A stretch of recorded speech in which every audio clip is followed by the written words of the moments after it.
Oi pessoal, a gente é do canal História Barbária, eu sou a Daiane. Eu sou o Gladson. Eu sou o Daniel. E hoje a gente vai conversar com vocês sobre dois assuntos, dividido em dois vídeos. Sobre o que, meninos? Sobre ditadura militar. No Aonde? Chile E no Uruguai. E pra isso a gente vai ter um convidado super especial. Vem com a gente!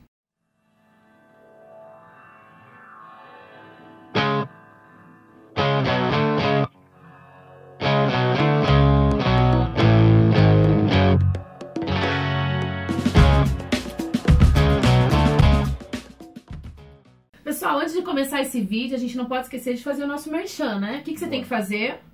Curtir.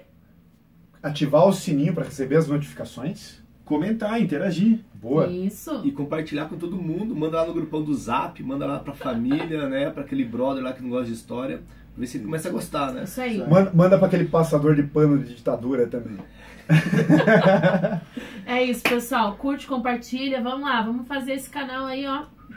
Bomba. O que é significa? Top, top. Então, pessoal, e hoje a gente tá aqui, né, de novo com o Hector. Hoje vamos falar sobre ditadura militar no Chile, né? Falamos no outro vídeo, pra quem não viu, procura lá pra assistir, sobre a ditadura no Uruguai. E hoje vamos falar sobre a ditadura no Chile, né?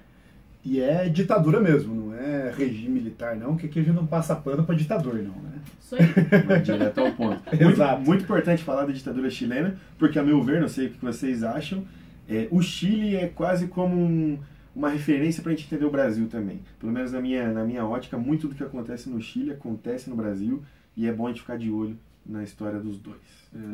E é interessante também Verdade. porque o Chile tem algumas coisas bem peculiares, assim, né? Da ditadura que a gente vai pontuando aí no decorrer desse vídeo. Só relembrando, né? A gente já apresentou o Hector, mas acho bom falar de novo, professor de História, mestrando. E curte lá o Instagram dele. Isso, por favor, @humanodasumanas. A gente vai por aqui. Coloca uns conteúdos legais lá, stories e tal. É massa, se tá passando no Insta, você tem informações. Bacana. Isso aí, pessoal. Uma parceria aqui, ó, de conhecimento. Né? Boa. Bom, vamos lá. Acho que vamos começar falando então sobre um pouquinho rapidamente sobre o contexto, né? De como que se dá essa ditadura no Chile. Uhum. Acho que novamente, né, Gladson, assim como a gente falou do contexto do Uruguai, não é possível entender as ditaduras latino-americanas Sem o quê, pessoal? Contexto. exatamente, contexto de Guerra Fria, né, as disputas pela hegemonia política e a América Latina dentro desse contexto, de modo geral, sob a influência dos Estados Unidos, né, e entender que nesse momento, né, no momento em que há o golpe chileno, né, o Chile está sob a vigência de um governo de esquerda, né, confessamente socialista, né? Que é o governo do Salvador Allende. Então isso é um sinal vermelho, né, nos sinais ali dos Estados Unidos, e eles precisariam intervir demais, muito rapidamente, né, nesse momento. Para que não vire uma Cuba. Isso. Porque já que no Brasil já tinha sido deflagrada, né, a ditadura, né, então tinha que evitar porque poderia enfraquecer o Brasil, inclusive, né? Exatamente. Um governo socialista muito próximo podia enfraquecer a ditadura aqui, né? E um governo socialista que tinha uma adesão popular bastante interessante, né? Verdade. Por mais que parte da população levada pelas elites chilenas, né, e pelo financiamento dos Estados Unidos tentasse boicotar o governo de Allende, o governo de Allende era bastante Popular, embasado, né? bastante popular. Era uma coalizão de esquerda, né? Isso. Conseguiram Isso é formar interessante, isso, né? Era uma coalizão de esquerda chamada Unidade Popular, né? Principalmente capitaneada pelo Partido Socialista, do qual Allende fazia parte. O Partido Socialista ele era um tanto mais radical, mas Allende fazia parte de uma vertente mais recuada, né? Partido Comunista e algumas outras frações da democracia cristã, né, chilena. Era uma coalizão aí ampla. Interessante. Sim. Que isso vai servir também de pretexto para pós-golpe, né? Então, a importância de ter feito esse golpe para frear esse avanço comunista no Chile. Exatamente. Porque era um movimento forte, né? Então, Perfeito. nisso tinha algum fundamento esse discurso da ditadura chilena. E era um governo que, dentro da esquerda, levantava possibilidades, né? Se a gente fala que a gente estava na influência ali naquele momento da guerra de guerrilha, das guerras de guerrilha, né? A gente falou isso no Da outro Revolução vídeo, né? Cubana, Da Revolução Cubana. exatamente. Nesse momento, o Allende tenta implementar a via chilena, o que ficou conhecido como a via chilena ao socialismo, que é uma via ao socialismo através das instituições, através das eleições, através do pacifismo, né? Então, o que poderia ser um laboratório muito perigoso, né, no olhar dos Estados Unidos. Com certeza. Né? Sim. Então, enfim, é bastante importante mesmo. E acho que só por uma questão de data, né? A gente sempre, quando pensa 11 de setembro, pensa 11 de setembro lá, né, dos Estados Unidos, o ataque terrorista, mas a data 11 de setembro também foi a data do golpe, né? Um outro atentado terrorista, né? Que veio antes, na real, né? Exato. Então, 11 de setembro de 1973, a gente tem, então, considerada a data aí de início, né, da ditadura chilena. Uma data para ser lembrada, né? E para que nunca mais ressachada, para que aconteça. nunca mais aconteça, claro. Que é uma data que nos diz muito, né, Gladson e Dai, que é a data do golpe e é a data da morte de Allende, né? Bem que é lembrado. um evento importante, né? O próprio golpe chileno ele já foi muito violento, né? A Marinha, um dia antes, começa a se organizar para o golpe, né? 2 meses antes já tinha acontecido uma tentativa, mas enfim, a Marinha, na madrugada do dia 10, começa a se organizar e no dia 11, o Palácio de La Moneda, que é a casa presidencial, é bombardeado, né? E além de não tendo se preparado, né, para resistir, ao mesmo tempo que não renuncia, se vê obrigado, enfim, a se suicidar. E isso já demonstra como o golpe chileno ele foi duro, né, logo no seu primeiro dia. Eu acho que isso já é uma diferença, né, que é interessante a gente pontuar com o Brasil, né, e outras ditaduras na América Latina, porque, por exemplo, aqui a gente tem, né, o João Goulart foi exilado, né, foi pro Uruguai e tal, mas não começa de uma forma assim, já tão um soco na cara, né, e a do Chile já começa assim, extremamente violenta e intensa, né. A própria ditadura uruguaia, né, que a gente comentou no outro vídeo, que a gente trabalhou no outro vídeo, se você não assistiu, vá lá assistir, que tá bem legal, que coloca o próprio presidente civil que havia vencido as eleições no poder. Também é enfim, bastante contrastante, né, com o golpe chileno. Sim. Outro aspecto diferenciado do Chile é o fato da gente não ter uma sequência de ditadores, né? É verdade. A gente tem uma única figura que concentra toda esses quase 20 anos de ditadura aí, que é o Pinochet. Perfeito. E é uma figura que vai transpassar o período de ditadura.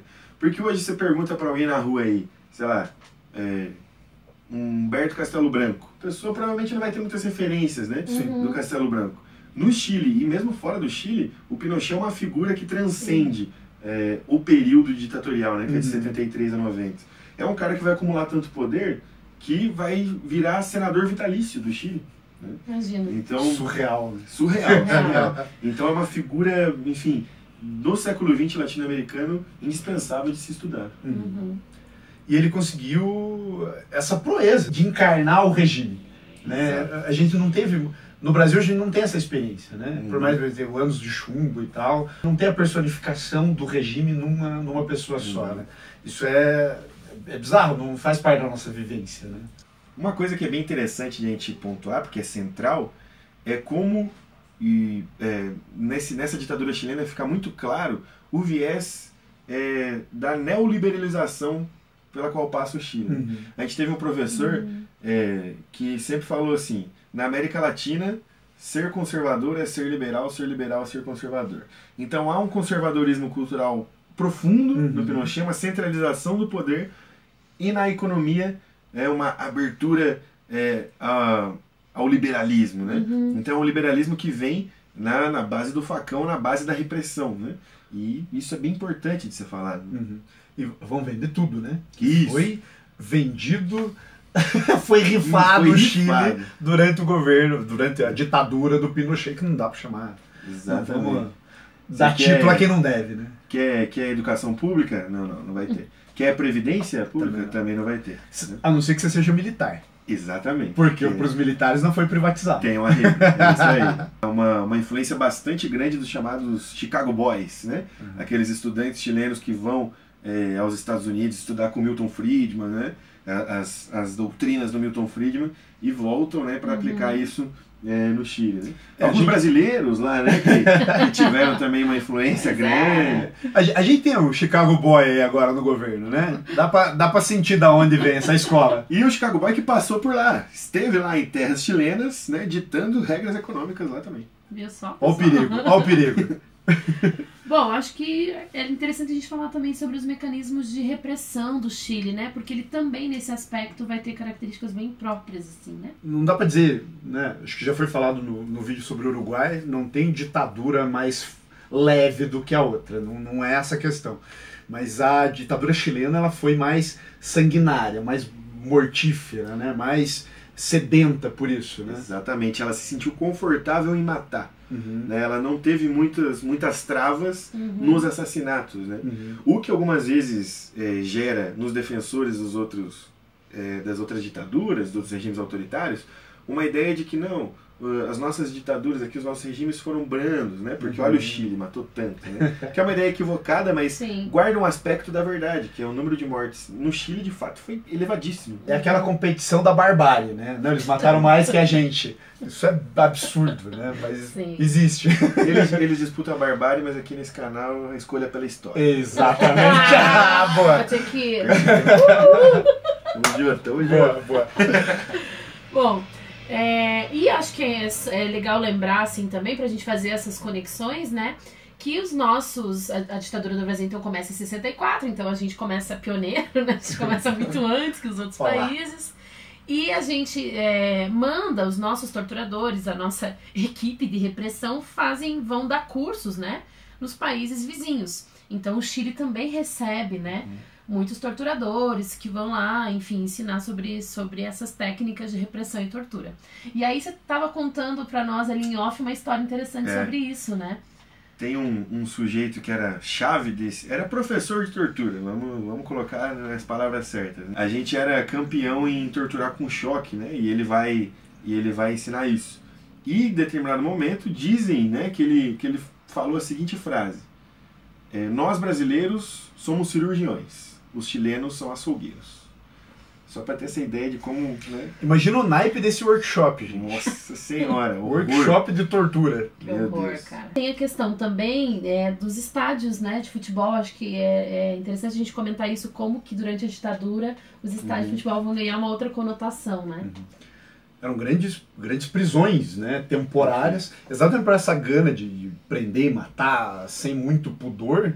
Então o estádio virou uma enorme prisão, né, a céu aberto, sem muito pudor de esconder isso. Né? A repressão chilena é uma repressão que se organiza muito rápido. Né? Já no momento do golpe, já há uma certeza de que se deveria dizimar a oposição. E os estádios, nesse primeiro momento, fundamentalmente, eles servem como esse canil, digamos assim, mortífero, que você joga as pessoas lá no estádio e vê o que faz com elas. Né? O Estádio Nacional foi o grande exemplo disso. Né? Enfim, um grande artista chileno, Víctor Jara, foi preso num estádio, quebraram a mão dele porque ele era violonista, enfim.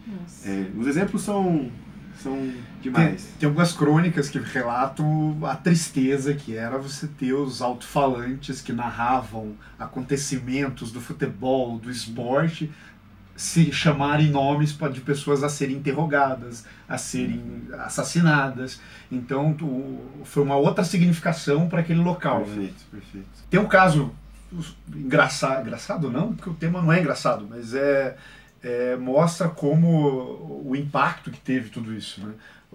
Da eliminatória para a Copa do Mundo, de 74, se não me engano, que teria um jogo com a União Soviética e não teria onde colocar, porque estava cheio de preso dentro do estádio e teve que desalojar esse pessoal. Rolou uma chacina meio relâmpago, mata todo mundo, joga a galera para outros lugares, porque tem que desocupar o estádio para poder ter o jogo da Copa, né, da repescagem para a Copa do Mundo.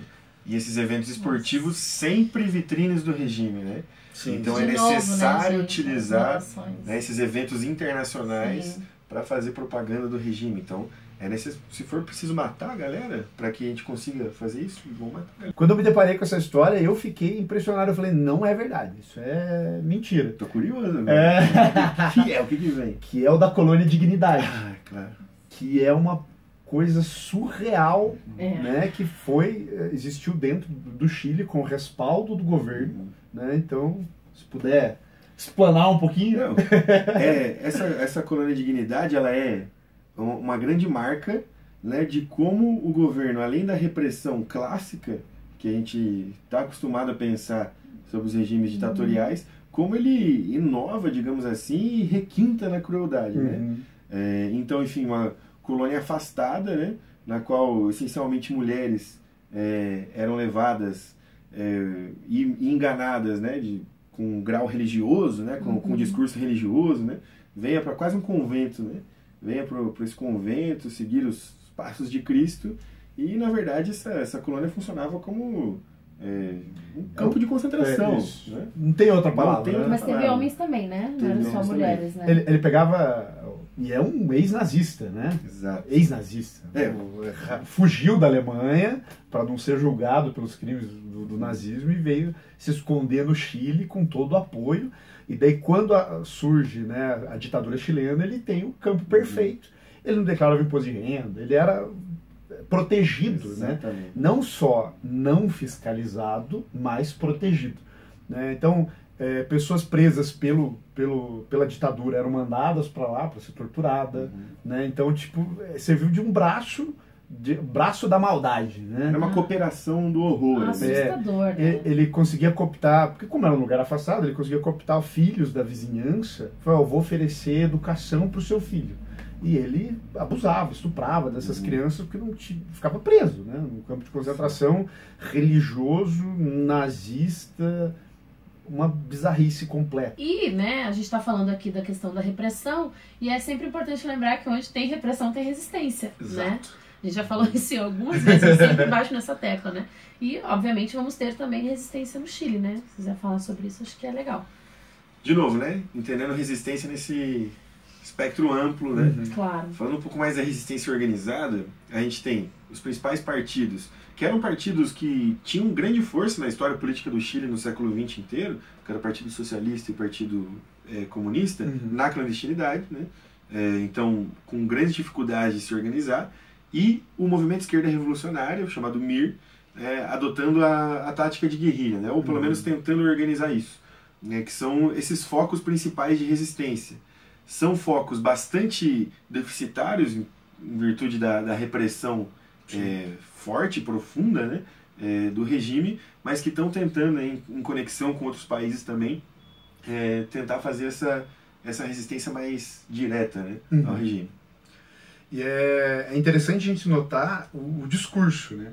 Porque a partir de você ter um foco de resistência, mas é pequeno, mas o governo dava uma valorizada porque isso justificava a repressão. E não era incomum, inclusive, dentro disso, o regime fabricar atentados, por exemplo. No Brasil teve isso, no Chile teve isso o também. centro mandou a lembrança. Então fabrica um atentadinho para espalhar o medo e falar, olha como precisamos da centralização do poder, né? Então isso foi um expediente também bastante utilizado pelo governo chileno. Por exemplo, Pinochet sofreu uma tentativa de assassinato em 87, né? Uma tentativa malfadada, né? Eles não conseguiram assassinar Pinochet, mas também, por um lado, é aquele medo inventado, por outro é a resistência se organizando, né? De fato, para também se contrapor, né? Veementemente. Acho que vamos indo já para o processo de redemocratização, né? Como é que foi e tal. E aí acho que vale a pena de novo comentar da figura do Pinochet, né? Ele acaba de uma forma diferente que os outros ditadores, digamos assim, né? Não existe uma transição democrática, né? Não tem. O Pinochet fica. Acabou a ditadura, mas eu continuo. Exatamente. E é importante pensar que essa redemocratização, né? Ela nunca, dessas ditaduras, essas redemocratizações nunca são algo benevolente, né, dos grupos militares. Sempre é uma pressão social que começa a aumentar, o contexto externo demandando, né? Se a gente for lembrar do Pinochet, né, o modo como ele se busca legitimidade, como ele se coloca no poder, ao longo de vários anos, muitos plebiscitos são realizados, né, até porque o parlamento ele basicamente inexiste, né? Muitos plebiscitos são realizados e fraudados, né? Então o Pinochet paulatinamente aí frauda plebiscitos, né? Ou na fraude em si, né? De roubar votos, sumir urna, ou pela manipulação, né? Exatamente. Aquela manipulaçãozinha marota na cédula. Isso, que é bem interessante, né? As cédulas lá, né? Você quer continuar com o Pinochet ou não quer? Aí na cédula onde você precisava votar ali No quero Pinochet, uma bandeirinha do Chile, e no não quero Pinochet, só um quadradinho preto ali, né, o que fazia muitos analfabetos, pessoas Que era muita gente. Que era muita gente, né? Votar na pátria, claro, pô, vou votar pelo Chile. Mas que não foi uma fórmula que deu certo no último plebiscito em 88. Tem um filme chamado Amor e Revolução, essa foi a tradução, né? Que fala sobre a história da colônia Dignidade, e vale muito a pena assistir, né? Porque aí você tem na verdade, eu tomei conhecimento pelo filme, e aí depois que eu fiquei tão intrigada também, falei, meu Deus, aí comecei a ler sobre isso. E é um filme muito bom, muito bem feito, com atores muito bons. E mostra um pouco a questão dos estádios também, como... É verdade. Não, bem interessante esse filme. E um outro filme também sobre esse último plebiscito, né, da questão da redemocratização no Chile, é um filme chamado N.O. E é um filme muito bem feito e tal, e que ele vai mostrar como foi necessário você criar novas formas, novas estratégias de marketing para conseguir, né, vencer esses plebiscitos que antes eram tão fraudados. Vencer essa manipulação do governo. E aí é muito legal que o filme mostra todo esse processo de construção, né, como vencer isso, como conseguir desconstruir essas coisas que o Pinochet tinha criado. Então é um filme maravilhoso também, que mostra esse processo aí já do finzinho da ditadura chilena. E essa questão é bem importante porque o plebiscito é a grande forma de mínima participação política que a população tem na ditadura do Pinochet. Sempre fraudados, e através do plebiscito, o Pinochet consegue centralizar tanto o poder. Lá em 1980, na nova Constituição que ele propõe, ele coloca dispositivos de acumulação irrestrita do poder, que inclusive vão fazer com que ele seja senador vitalício. Então, que ele não saia da política nem pela porta da frente, nem pela porta de trás, que ele continue na política depois de 90. Surreal, isso. E esse plebiscito de 88, no qual o Pinochet acumula uma derrota, é um plebiscito que é garantido a sua idoneidade, a sua lisura do processo pelos Estados Unidos. Os Estados Unidos, eles estão angustiados que o Pinochet vai querer estender a ditadura e que isso faça novamente com que a esquerda ganhe força. O Pinochet era um líder em 16 anos de governo. Então os Estados Unidos não veem isso com bons olhos. Eles apoiaram o Pinochet por muito tempo, mas eles precisam de uma redemocratização para manter as coisas com ares de democracia. Então isso é bem importante também. Porque ele poderia ser derrubado por um governo mais radical à esquerda. Revolucionário, etc. Então vamos fazer uma transição controlada. Perfeito. Exato. Isso aí. Muito bom. E é só interessante pensar nessa questão desse último plebiscito, né? Como que uma das estratégias vai ser também trazer essa ideia positiva, né? Então a gente tem que trazer essa ideia de um Chile feliz, de uma ideia boa, né? Que a alegria já vem. Então eles têm... Enfim, assista o filme, é muito bom. E daí agora a gente chega numa questão de como que acabou isso, né? Então a gente tem o fim oficialmente da ditadura, mas você tem algumas permanências. A principal permanência é o próprio Pinochet, né? Porque o Pinochet, mesmo não à frente do executivo, ele ainda dá os seus pitacos e tal, mas ele não é julgado pela justiça chilena, né? Ele vai ser, né, pressionado e cercado pela justiça em Londres. Pela Interpol, né? Isso é simbólico. Ele vai viajar para fazer a cirurgia e daí um juiz espanhol, se eu não me engano, Acho que foi. fala, esse cara aí tem crime contra a humanidade, aí tem que prender o cara. E daí a Interpol prende ele e é só nesse momento em que se consegue botar as mãos no cara, né? E daí é um julgamento que entra para a história do direito internacional, porque, né, você vai prender um cara de um outro país. É um juiz espanhol prendendo na Inglaterra o cara do Chile. Então é um embrólio jurídico. E daí conseguem prender ele. E aí ele fica em prisão, acho que domiciliar, por 500 e poucos dias em Londres, né? E daí só que meio morre na casca porque ele alega demência. Né? Exatamente. Finge demência. Finge demência e é uma figura que até hoje divide a sociedade chilena, e não só a chilena. No Brasil a gente vê gente defendendo o Pinochet, né? Exatamente. Então, enfim, é uma figura ainda não controversa no sentido de há dúvidas, porque não há dúvidas, mas é uma figura que mobiliza, né? E apesar de ele não ter sido julgado como deveria e tudo mais, uma das relações que a gente pode trazer para o presente é que o Chile, de uma maneira muito mais direta do que o Brasil, julgou Sem vários dúvida. vários torturadores, né, pelos crimes de guerra. No Brasil a gente tem a jogada da lei da anistia, né, na década de 70, que é anistiamos Os os dois exilados, lados, né? mas anistiamos os torturadores. Anistiamos quem bateu e quem apanhou. Exatamente, que é a grande sacada da ditadura brasileira, né? É. É anistiar todo mundo para que todo mundo ficasse...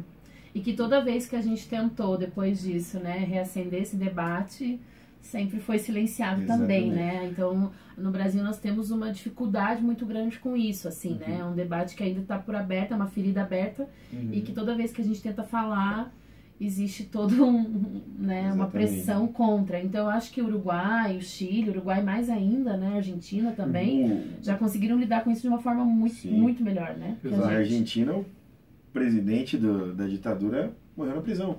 Uhum. É impensável Sim. para nós aqui. Isso é importante.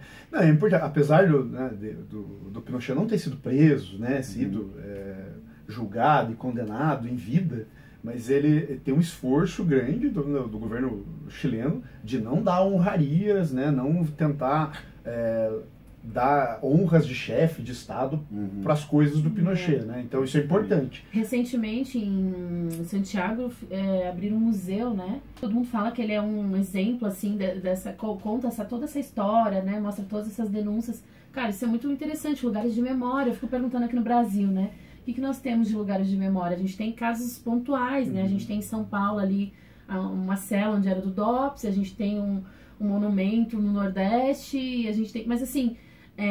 falta muito ainda no Brasil a gente falar sobre isso, né? Não, e é emblemático o caso do ministro que questionou esse centro de memória e foi demitido na hora. Então esse tipo de postura enérgica com quem tenta passar pano para a ditadura é importante. Porque enquanto a gente ficar fingindo que nada aconteceu, a ferida fica aí dando os frutos que a gente conhece, né? Exatamente isso.